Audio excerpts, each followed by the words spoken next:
Stay on top of stories about stocks that may impact the market or your portfolio today in Stocks Making News.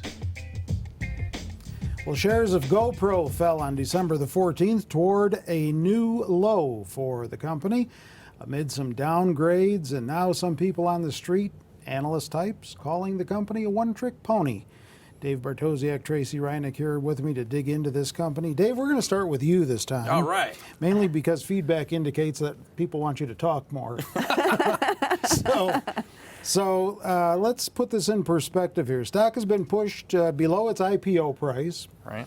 Shares now down about 51% over the last 3 months, 74% on the year.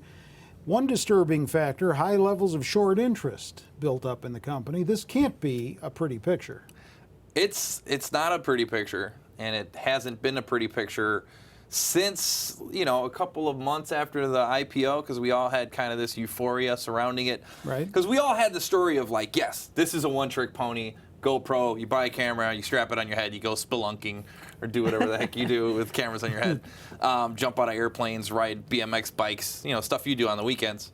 Well, I remember you and I talked about it in the Zach's Rank By. You said you were going to strap a camera onto your head. Right, and then I broke the camera. But no, the thing is that they wanted to build this whole community around it. They're like, right. No, because some absurd percentage of the videos on YouTube were already shot by GoPro, so like we can build our own kind of hub for this, and that's where we're going to build our brand and all this and yada yada yada, right? Right. Well, doesn't look like that's happening, right? So if you take a look at the stock chart that I have here behind me, you can see kind of the initial pop that we had after the IPO. Shares came down, then we had another rally as the faith kind of built again in this company. But since August, it's just been a downward death spiral, coming from $65 all the way to like 17. There was a rumor that Apple was going to come in and buy them, right? Yep. Which pretty much unwarranted. Right. Rallied a little bit, and then now that's it. So you're talking about a stock that's, oversold, trading below moving averages, trading below support for the most part, or below major resistance for the most part. The support really, I don't think, is that strong there on the bottom end. Volume's been okay. It's been ticking up a little bit, but there are just more places in the market or other places that are more attractive, I think. All right, Tracey, the downgrade that I alluded to at the top here was the fourth analyst downgrade in 2 weeks, apparently. There's concerns the company's not investing in its software and editing tools fast enough to maintain a demand for hardware. Holiday season sales being called into question right now as well. Been heavy speculation that this company could be a takeover target.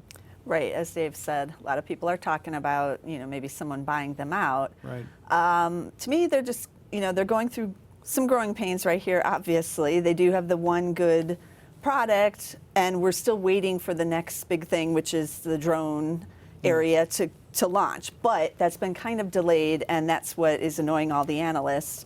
Their chief chip provider has said that it doesn't look good for them through at least the first quarter. So that's why you see all the analyst downgrades, and that's why you see what I put up over here, which is the earnings estimates, and they're being cut, pretty dramatically here for this year and also for next year, because no one knows exactly when they're going to come through with these new products. But you can also see that they still are profitable. So it's not, that's not a bad thing. And there's a lot of doom and gloom around them. They're trading around 23 times right now, which isn't, given the story, not that cheap. But if it goes a lot cheaper, I might be more interested, because they are still profitable. The brand is still really strong. Every person under the age of 20 who I talk to who wants a camera only wants the GoPro camera of some sort. So they have all of that going for them, but they are growing through these growing pains that we see with these tech companies that come out with the one-hit wonder thing and then have to come up with a follow-up. So you're holding out some optimism. I am, but you're going to have to wait until next year and see what develops. And the chart is showing where all the uncertainty is. And right. You're still trading at 23 times. That's not cheap.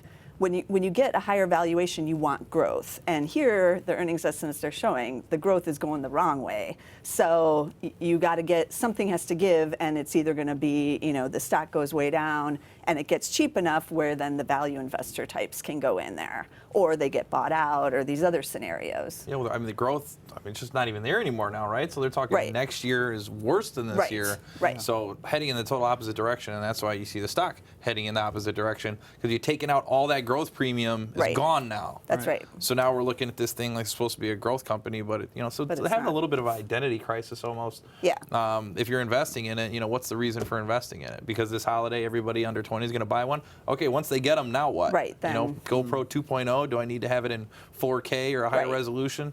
I don't think so. So realistically speaking, besides what we already know, is there another company or are there other companies that might think taking this company over is a good thing? Well, there's always people looking, so we don't know. But these in the tech world, yeah, anything can happen. Anybody wants something that still has some life to it. We don't know what else is going on in their R&D necessarily beyond the drones and some of these other new ideas they have. Yeah, but that's the uncertainty.